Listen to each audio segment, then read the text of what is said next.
नमस्ते दोस्तों, story unboxing में आपका स्वागत है। नमस्कार, स्टोरी अनबॉक्सिंग में आपका स्वागत है। आज हम एक ऐसी क्लासिक कहानी की परतें खोलने जा रहे हैं जो एक शाही दुविधा के इर्द गिर्द घूमती है। ये एक ऐसे राजा की कहानी है जिसके न्याय का तरीका बड़ा ही अनोखा था। यहाँ फैसला कोई इंसान नहीं बल्कि किस्मत करती थी। तो चलिए इस दिलचस्प सफर की शुरुआत करते हैं। लेकिन कहानी में आगे बढ़ने से पहले एक सवाल पर जरा गौर कीजिए। क्या हो अगर न्याय और क्रूरता का चेहरा एक ही हो? मतलब अगर किसी के जीने या मरने का फैसला पूरी तरह किस्मत के भरोसे छोड़ दिया जाए? यही वो सवाल है जो इस कहानी की आत्मा है। तो कहानी शुरू होती है एक राजा से जो आधा सभ्य था और आधा जंगली।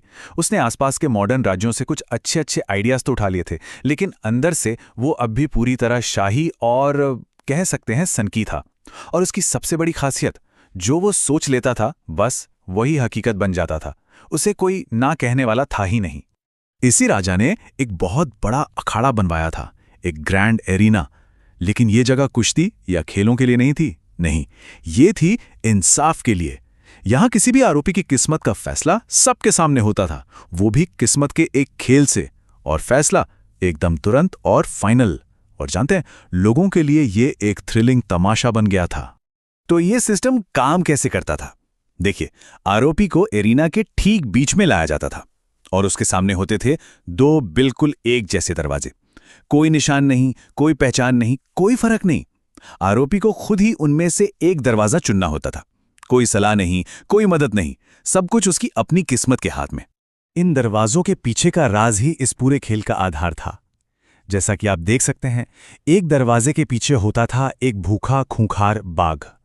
अगर वो दरवाजा खुला तो मतलब भयानक मौत। और दूसरे दरवाजे के पीछे राज्य की सबसे खूबसूरत लड़कियों में से एक, वो दरवाजा खुला तो मतलब तत्काल शादी। इस बात से कोई फर्क नहीं पड़ता था कि आरोपी पहले से शादीशुदा है या किसी और से प्यार करता है। और ये देखिए, राजा का क्या मानना था। उसे लगता था कि इससे ज्यादा फेयर, इससे ज्यादा निष्पक्ष न्याय तो हो ही नहीं सकता। क्यों? क्योंकि फैसला तो आखिर आरोपी के अपने ही हाथ में था, वही तो दरवाजा चुन रहा था। लेकिन क्या ये सच में न्याय था या फिर क्रूरता का एक शानदार ड्रामा? सोचने वाली बात है ना? अब कहानी में आता है एक नया मोड़। इस अजीब राजा की एक बेटी थी। वो अपने पिता की ही तरह उतनी ही खूबसूरत और उतनी ही जिद्दी। राजा उसे अपनी जान से भी ज्यादा चाहता था।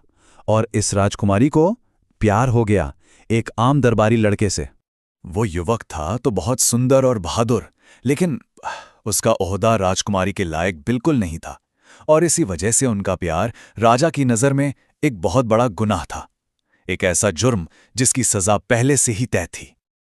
और ये कोई मामूली प्यार नहीं था, नहीं, ये एक जुनून था, बेपनाह और हद से ज्यादा गहरा। राजकुमारी के अंदर जो आधा जंगली खून था ना, उसी की गर्मी इस प्यार में भी थी। कई महीनों तक ये रिश्ता दुनिया की नजरों से छिपकर चलता रहा, लेकिन एक दिन राजा को सब पता चल गया। राजा ने एक पल भी नहीं सोचा, कोई गुस्सा नहीं, कोई बहस नहीं, सीधा हुक्म सुना दिया, लड़के को जेल में डाल दो और उसके मुकदमे की तारीख उसी शाही एरिना में तय कर दो। एक खूबसूरत प्रेम कहानी अब एक सार्वजनिक तमाशा बनने वाली थी। पूरे राज्य में सनसनी फैल गई। ऐसा केस तो पहले कभी आया ही नहीं था। तैयारियां शुरू हुईं, राज्य का सबसे खूंखार बाघ ढूंढा गया और दूसरी तरफ सबसे खूबसूरत युवती को भी चुना गया, ताकि अगर युवक बच गया तो इनाम भी उतना ही शानदार हो। और फिर वो दिन आया। एरिना लोगों से खचाखच भरा हुआ था। हवा में एक अजीब सा तनाव था। दरवाजा खुला और राजकुमारी का प्रेमी अंदर आया। वो लंबा, खूबसूरत और आत्मविश्वास से भरा हुआ था, लेकिन अंदर आते ही उसकी आंखें सिर्फ एक ही इंसान को ढूंढ रही थीं, राजकुमारी को।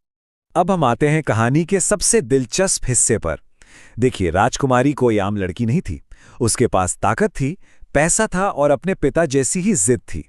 और उसने वो कर दिखाया जो आज तक किसी ने नहीं किया था। उसने पता लगा लिया था, उसे मालूम था कि किस दरवाजे के पीछे बाघ है और किस दरवाजे के पीछे वो लड़की। और बात सिर्फ इतनी नहीं थी, उसे ये भी पता था कि वो लड़की कौन है। वो दरबार की सबसे हसीन लड़कियों में से एक थी और राजकुमारी उससे नफरत करती थी। क्यों? क्योंकि उसने कई बार उस लड़की को अपने प्रेमी की तरफ मुस्कुराते हुए या इशारे करते हुए देख लिया था। वो उसकी दुश्मन थी। राजकुमारी के मन में शक और जलन की आग भड़क चुकी थी। उसके अंदर जो जंगली खून दौड़ रहा था, उसकी पूरी गर्मी के साथ वो उस लड़की से जल रही थी। उस खामोश दरवाजे के पीछे उसकी दुश्मन खड़ी थी और ये ख्याल राजकुमारी के लिए बर्दाश्त से बाहर था। अब जरा उस पल की कल्पना कीजिए। उस युवक ने सीधा राजकुमारी की तरफ देखा। उसकी आंखों ने बिना कुछ कहे एक सवाल पूछा, कौन सा दरवाजा? उसकी पूरी जिंदगी अब राजकुमारी के बस एक इशारे पर टिकी थी। अरीना में जैसे वक्त थम गया था। राजकुमारी का दाहिना हाथ उसके सामने गद्दी पर टिका था। उसने बहुत धीरे से अपना हाथ उठाया और बड़ी फुर्ती से दाईं तरफ एक छोटा सा इशारा किया, इतना हल्का कि शायद ही किसी ने देखा हो, लेकिन उस युवक ने देख लिया। वो पलटा और बिना एक पल सोचे सीधे दाहिने दरवाजे की तरफ बढ़ा और उसे खोल दिया। और बस कहानी यहीं रुक जाती है। लेखक हमें ये नहीं बताता कि उस दरवाजे के पीछे से आखिर निकला क्या। ये सवाल अब राजकुमारी से निकलकर हम सब तक आ पहुंचता है। इसका फैसला इस बात पर निर्भर करता है कि हम राजकुमारी के दिल और दिमाग को कैसे समझते हैं। चलिए पहले ऑप्शन के बारे में सोचते हैं। दरवाजा खुलता है और एक खूंखार बाघ दहाड़ता हुआ बाहर आता है। एक पल में सब खत्म, एक भयानक खूनी अंत। राजकुमारी अपने प्रेमी को हमेशा हमेशा के लिए खो देती है, लेकिन वो किसी और का भी तो नहीं होता। शायद वो उस दुनिया में उसका इंतजार करेगा। अब दूसरा ऑप्शन देखते हैं। दरवाजा खुलता है और वो खूबसूरत लड़की बाहर आती है। भीड़ खुशी से झूम उठती है, घंटियां बजने लगती हैं और उसी पल उसी जगह पर दोनों की शादी हो जाती है। और राजकुमारी, वो अपनी आंखों के सामने अपने प्रेमी को किसी और का होता हुआ देखती है। उसकी चीख जश्न के शोर में कहीं खोकर रह जाती है। तो राजकुमारी के लिए ज्यादा दर्दनाक क्या था? बाघ को चुनना, यानी एक पल का भयानक दुख और अपने प्रेमी की मौत, या फिर लड़की को चुनना जिसका मतलब था जिंदगी भर की जलन और तड़प? उसे जिंदा तो देखना, लेकिन किसी और के साथ। एक तरफ उसे खोने का डर था तो दूसरी तरफ जलन और धोखे का। तो उसने आखिर चुना क्या होगा? इसका जवाब उसके दिल की गहराइयों में छुपा है। क्या उसका प्यार इतना बड़ा था कि वो उसे किसी और के साथ जिंदा देख सके, या उसकी जलन इतनी जंगली थी कि वो उसे मरता हुआ तो देख सकती थी पर किसी और के साथ जीते हुए नहीं? और अब आता है वो सवाल जो लेखक हम सब पर छोड़ देता है। अगर कोई राजकुमारी की जगह होता तो किस दरवाजे की तरफ इशारा करता? बाघ या फिर लड़की? ये एक ऐसा सवाल है जिसका कोई एक सही जवाब नहीं है। इस पर सोचिएगा जरूर और हो सके तो अपनी राय हमें बताइए। Thanks for watching Story Unboxing. This is your own story channel.